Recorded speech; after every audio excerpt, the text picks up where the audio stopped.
11 दिन में दुनिया हमास के आतंक और गाजा जंग का गवाह बनी हुई है।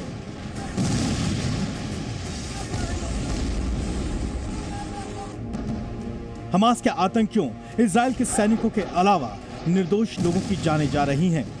4000 से ज्यादा लोग अपनी जान गंवा चुके हैं। गाजा जंग थमने का नाम नहीं ले रही। हमास की कोशिश इजराइल से बदला लेने की है तो इजराइल हमास को पूरी तरह खत्म करने पर आमादा है। लेकिन इस बीच दुनिया के वो देश भी हैं जो गाजा जंग में जुबानी जंग का स्वाद लेते दिख रहे हैं। ईरान के सुप्रीम लीडर आयतुल्लाह खामनेई हो, अमेरिका के राष्ट्रपति जो बाइडेन हो, रूस के राष्ट्रपति व्लादिमीर पुतिन हो या फिर चीन के राष्ट्रपति शी जिनपिंग हो या फिर तुर्की जैसे देश, दुनिया के शक्तिशाली देशों के बयान पल पल गाजा युद्ध की तस्वीर बदल रहे हैं। कुछ देश शांति दूत की भूमिका निभा रहे हैं तो कुछ देश युद्ध को और हवा देने का काम कर रहे हैं। ईरान के सुप्रीम लीडर आयतुल्लाह खामेनेई ने अमेरिका को ही चेतावनी देते हुए युद्ध का जिम्मेदार माना है।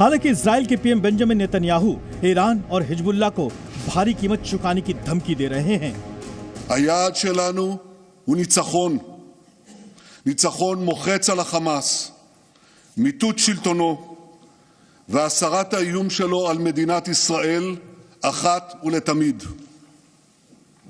התנאים לניצחון: אחדות ונחישות.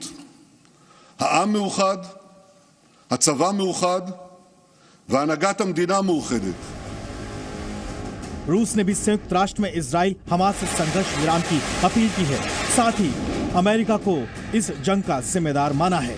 खास बात यह है कि बाइडेन के इजराइल पहुंचने की खबर भी रूस की मीडिया ने गलत दी। हालांकि बाइडेन बुधवार को इजराइल के दौरे पर होंगे। तो अंतर्राष्ट्रीय कूटनीति और राजनीति के लिहाज से आज एक बेहद अहम मुलाकात तेल अवीव में हो रही है। अमेरिका के राष्ट्रपति जो बाइडेन पहुंच रहे हैं। सीधे ग्राउंड जीरो लिए चलते हैं आपको। मेरे सहयोगी विशाल पांडे लगातार हमारे साथ जुड़े हुए हैं। विशाल, जिस तरीके से हम चर्चा पहले भी कर रहे थे, अमेरिकी राष्ट्रपति जो बाइडेन का यह दौरा बेहद अहम है, लेकिन व्हाइट हाउस की तरफ से कहा गया कि काफी मुश्किल सवाल जो बाइडेन इजराइल के नेताओं से भी पूछेंगे। तो एक तरफ समर्थन का इजहार, लेकिन कई सवाल भी बरकरार। देखिए प्रणय, बिल्कुल अब से 45 मिनट बाद अमेरिका के राष्ट्रपति जो बाइडेन तेल अवीव में पहुंचने वाले हैं। उनका एयरफोर्स 1 का स्पेशल जो विमान है वो यहां पर लैंड करेगा और ठीक उसके बाद वो उनकी मुलाकात भारतीय समय के मुताबिक दोपहर 1:30 बजे इजराइल के प्रधानमंत्री के साथ में होगी। अमेरिका इजराइल के साथ खड़ा है। अमेरिका इजराइल के समर्थन की बात कर रहा है। अमेरिका के विदेश मंत्री 2 बार इजराइल का दौरा कर चुके हैं जब से युद्ध छिड़ा है। अमेरिका के रक्षा मंत्री यहां पर पहुंच चुके हैं और आज बाइडेन पहुंच रहे हैं।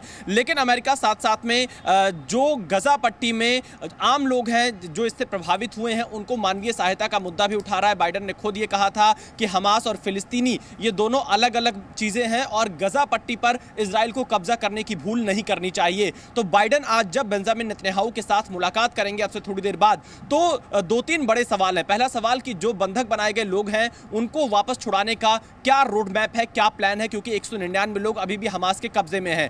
दूसरा, क्या यह युद्ध रुकेगा या और ज्यादा आगे बढ़ेगा, क्योंकि अरब देशों की भी आज एक बैठक होने वाली है विदेश मंत्रियों की सऊदी अरब में, जो कि इस्लामिक देशों का जो संगठन है सऊदी अरब के पास उसकी अध्यक्षता है। तो फिलहाल वहां पर आज विदेश मंत्रियों की भी एक बैठक होने वाली है। अरब देश इजराइल के इस हमले का विरोध कर रहे हैं और इस युद्ध को रोकने की मांग कर रहे हैं। तीसरा, बाइडेन जब यहां पर पहुंचेंगे तो मानवीय सहायता गजा पट्टी में उपलब्ध कराने को लेकर क्या कोई कॉरिडोर बनाया जाएगा, क्या कोई बॉर्डर खोला जाएगा, क्योंकि रफा क्रॉसिंग जो कि मिस्र से सटी हुई है वो कॉरिडोर अभी तक नहीं खोला गया है। जो मानवीय सहायता गजा पट्टी के लिए अलग अलग देशों से पहुंच भी रही है, वो रफा बॉर्डर पर ट्रक खड़े हुए हैं, अंदर नहीं जा पा रहे हैं। मिस्र उस बॉर्डर को खोलने को अभी तक तैयार नहीं हुआ है। और इन सब के बीच में प्रणय, आपने देखा होगा कि किस तरह से अमेरिका के विदेश मंत्री ने मिडिल ईस्ट के देशों का दौरा किया। कई देशों के राष्ट्राध्यक्ष के साथ उनकी मुलाकात हुई, कई देशों के विदेश मंत्रियों के साथ उनकी मुलाकात हुई।